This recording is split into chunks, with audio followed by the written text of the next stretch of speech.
Listen in.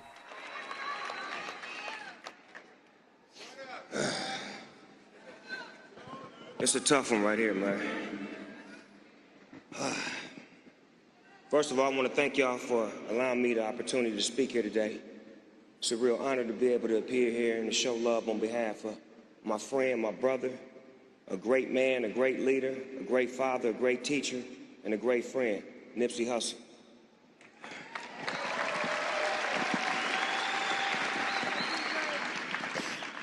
And I want to start off by showing some love to Lauren and Nipsey's children. I want to send Lauren a lot of love for being the beloved queen to our king. See, what we lose focus on is that every real black man needs a real black woman in his life.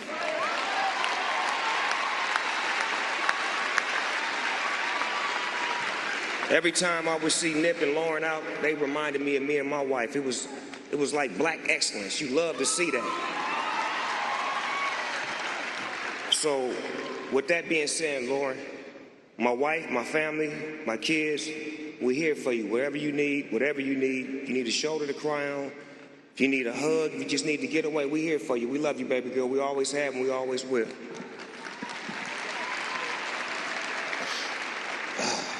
Bear with me, y'all. I'm trying to stay strong for the homeboy Nip right now. Stay down with me.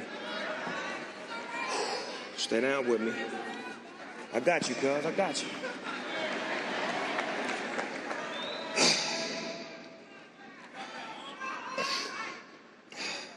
Next, I want to acknowledge Nipsey's father. See, because Nip has always benefited from having a strong man in his life. And his father clearly did a great job.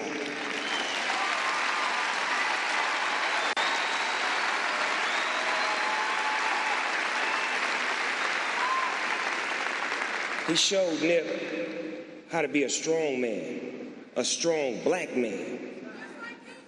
It was always amazing when I would go to the store, because I would go to the store on my own solo, no security, pull up in the morning, Pops being there, and I could just see the look on his face that he was so proud of his boys for doing something in the community and doing something positive that was inspiring. And Pops, I'd look at your face every time I come in the store and I just sing the joy, and I just want you to know that you may have lost a son, but you picked up another son in me.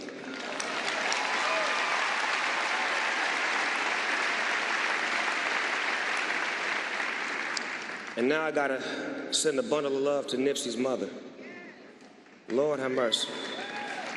What great strength that she showed. She showed a lot of great strength. She helped us out this weekend. Mother, I want to say this to you dearly without reading. When you said what you said to us, you really uplifted us. We had no understanding. We had no nothing. And you gave us what we needed. You gave us the sense and the purpose to know and understand that it was all right. You made us understand that it was all right because we did not understand it at all. We had no clarity, and we was more or less concerned about you and concerned about Lauren and concerned about the family, but you made us feel good. And we want to thank you for that, Mother, for being strong and giving us our strength.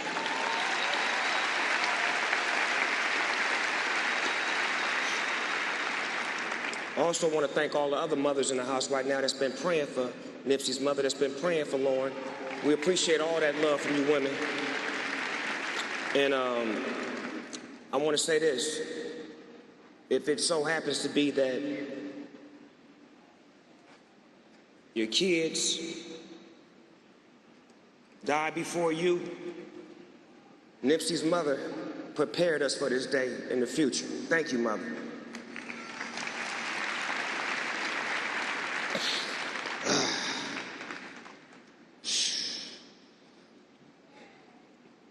Now, I didn't grow up with Nip.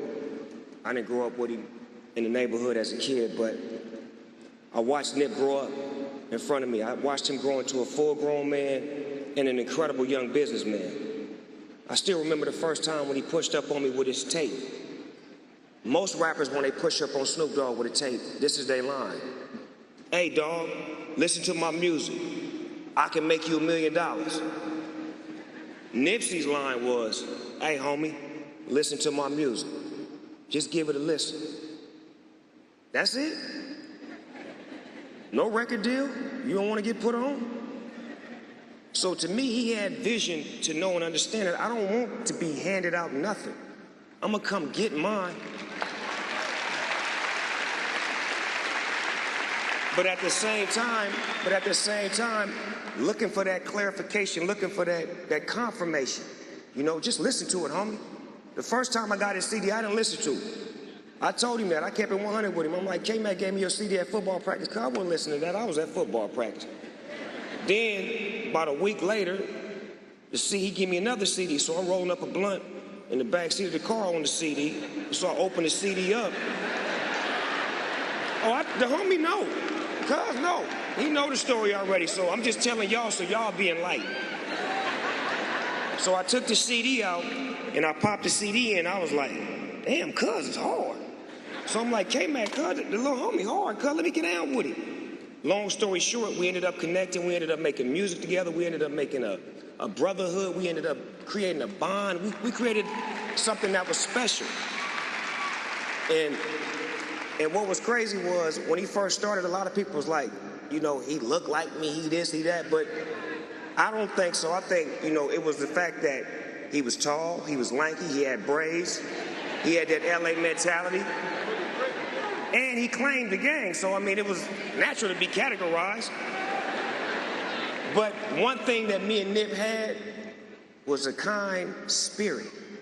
We had that spirit of love, of, like Sam said, just magnating. Like people magnate to Snoop Dogg and they magnate towards Nipsey. It's like when we met each other, it was like a magnet coming together. We had the same spirit. But what was crazy was Nip mentality was stronger than a rapper that's been in the game for 15 years. And I'll give you an example of that.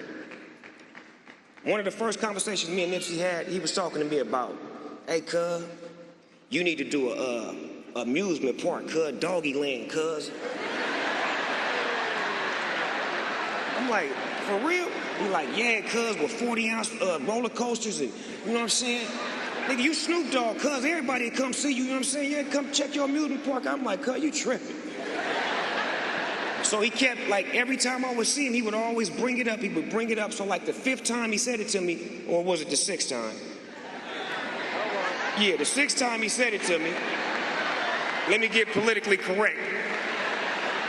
Yeah, cuz the 6th time he said it to me, I said, Nip, why don't you just do it for me, cuz? Because I don't understand the dynamics of what you're saying, cuz I'm an old school nigga. I'm A, B, C, D. You didn't went off into the Matrix, cuz. You gotta...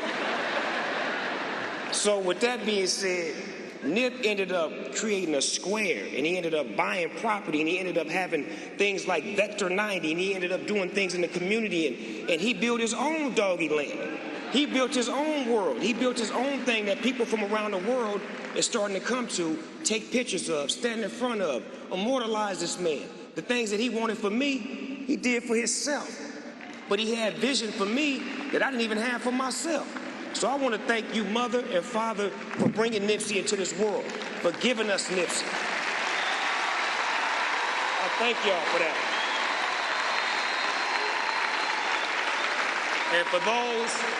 And for those that knew Nipsey Hussel personally, you knew he had nothing but love for every gang member from Southern California. I don't care what neighborhood you was from.